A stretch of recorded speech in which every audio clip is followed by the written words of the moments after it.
할렐루야. 오늘도 새벽에 만난 하나님 오신 여러분들을 우리 예수님의 이름으로 환영하고 축복합니다. 함께 기도하고 시작하겠습니다. 모든 것이 주님의 은혜입니다. 오늘 하루의 시작, 일주일의 시작이 주님의 은혜입니다. 주의 은혜에 감사하는 마음으로 시작하게 하시고 우리에게 베풀어 주시는 하나님의 모든 것이 사랑임을 우리가 누릴 수 있는 시간 되게 하여 주시옵소서.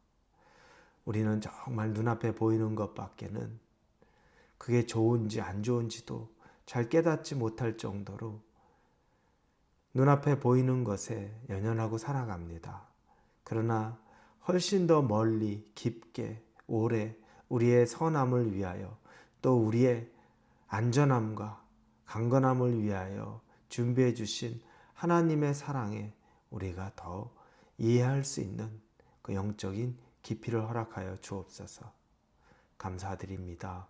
예수님의 이름으로 기도합니다. 아멘. 우리에게 주시는 하나님의 말씀은 디모데전서 5장 1절에서 8절까지의 말씀을 같이 나누겠습니다. 디모데전서 5장 1절에서 8절입니다. 우리 함께 보겠습니다. 늙은이를 꾸짖지 말고 권하되 아버지에게 하듯하며 젊은이에게는 형제에게 하듯하고 늙은 여자에게는 어머니에게 하듯하며 젊은 여자에게는 온전히 깨끗함으로 자매에게 하듯하라. 참 과부인 과부를 존대하라.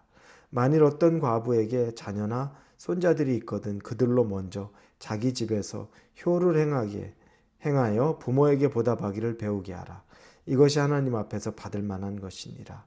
참 과부로서 외로운 자는 하나님께 소망을 두어 주야를 항상 간구와 기도를 하거니와 향락을 좋아하는 자는 살았으나 죽었느니라.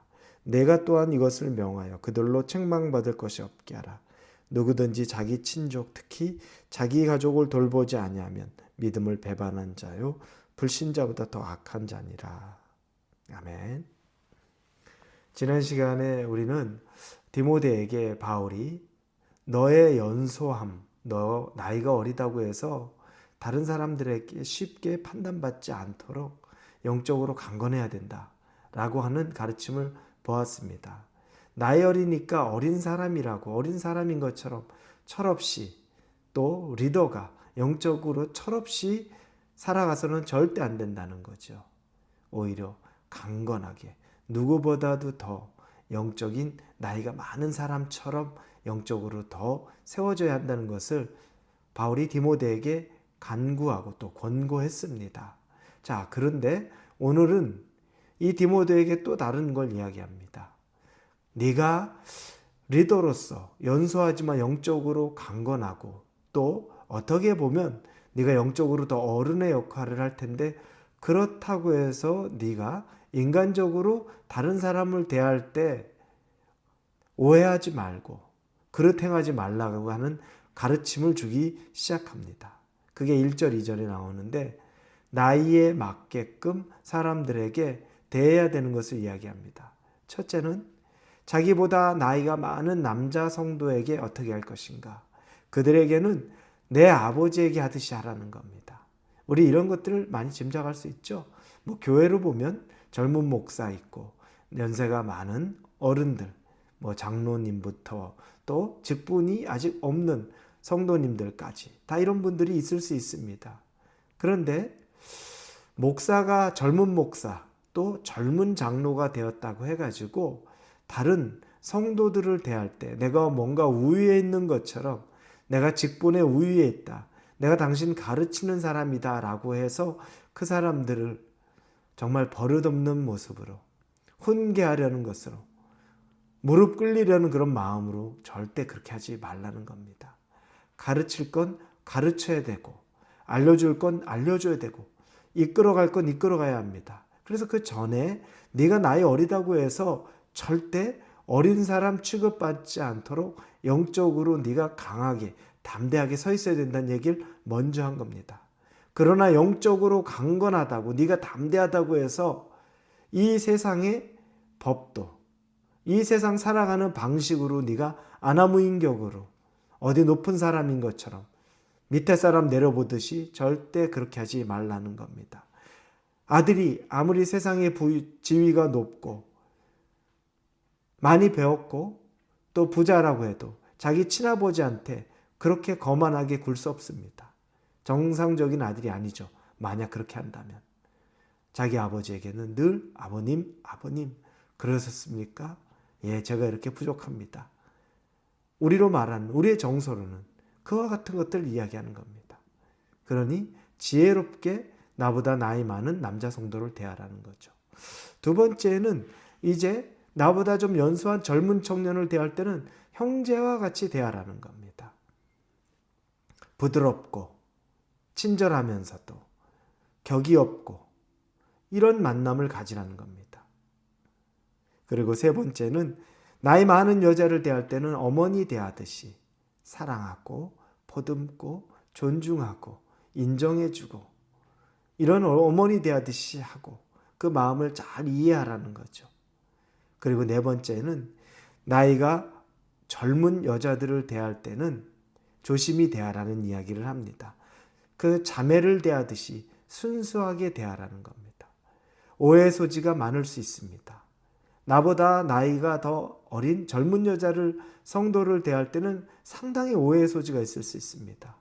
이것들은 늘 다른 사람이 볼 때 아주 깔끔하고 아주 분별 잘 되도록 행하라는 겁니다. 조금이라도 오해 사지 않도록. 만약에 어디 신방을 가거나 만나거나 한 차를 타게 되면 누가 봐도 오해 사게 내가 운전하는 목회자가 젊은 목회자가 운전하는 차 옆자리에 여성도 태우기보다 오히려 뒷자리에 태워서 누가 보더라도 오해 소지가 없게 하는 것들 그런 지혜 필요하다는 겁니다. 이와 같은 것들을 가르치는 것 이게 목회자가 성도를 대하는 그리고 성도에게 접근하는 그들과 관계를 갖는 방식이라고 분명히 얘기합니다. 또 하나의 얘기들은 결국에는 이런 얘기들이 굉장히 대단한 걸 얘기하는 것 같아도 아주 지극히 상식적입니다. 아주 평범합니다. 기본적인 소양의 수준입니다.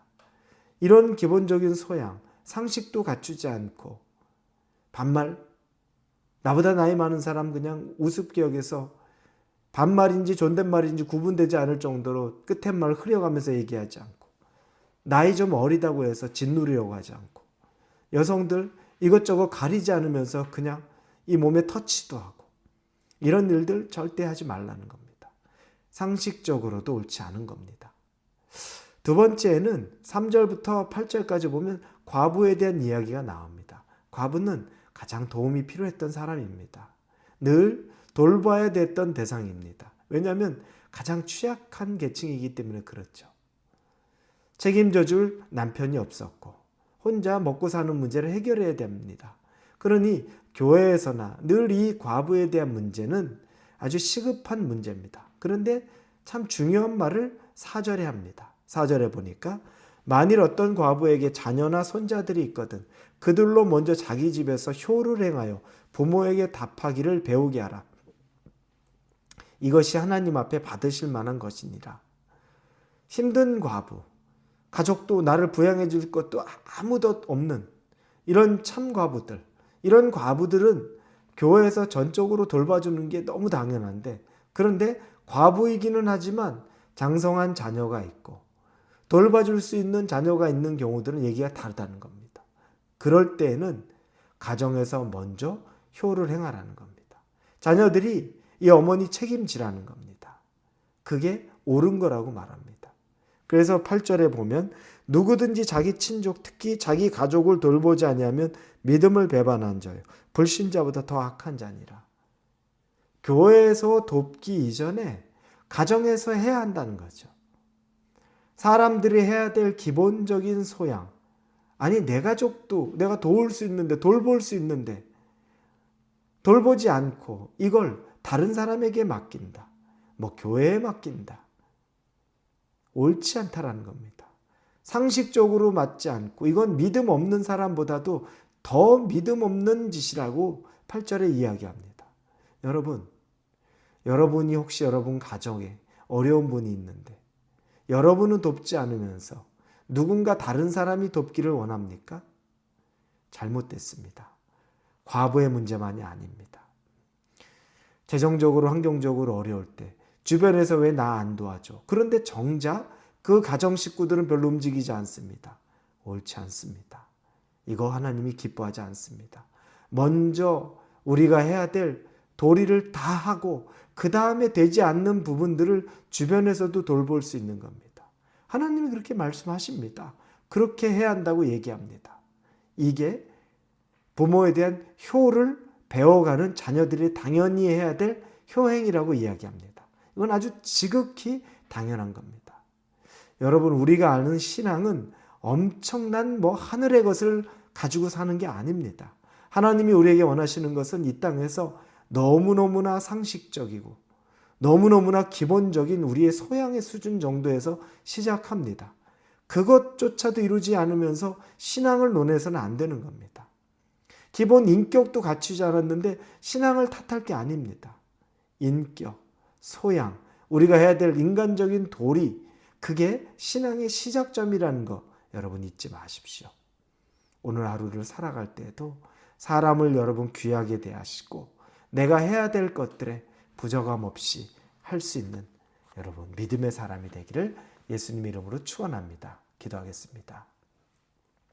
하나님, 내가 당연히 해야 될 것들을 하지 않고 그걸 하나님께만 맡긴다는 논리들, 내가 돌아봐야 될 내 가족을 돌보지 않고 하나님이 해주시겠지 하고 하나님, 교회에 헌금만 하는 것들 옳지 않다는 것을 깨닫습니다. 아버지, 구별하게 하시고 분별하게 하시고 해야 될 도리가 신앙의 시작이라는 것을 깨닫게 하여 주옵소서. 예수님의 이름으로 기도합니다. 아멘.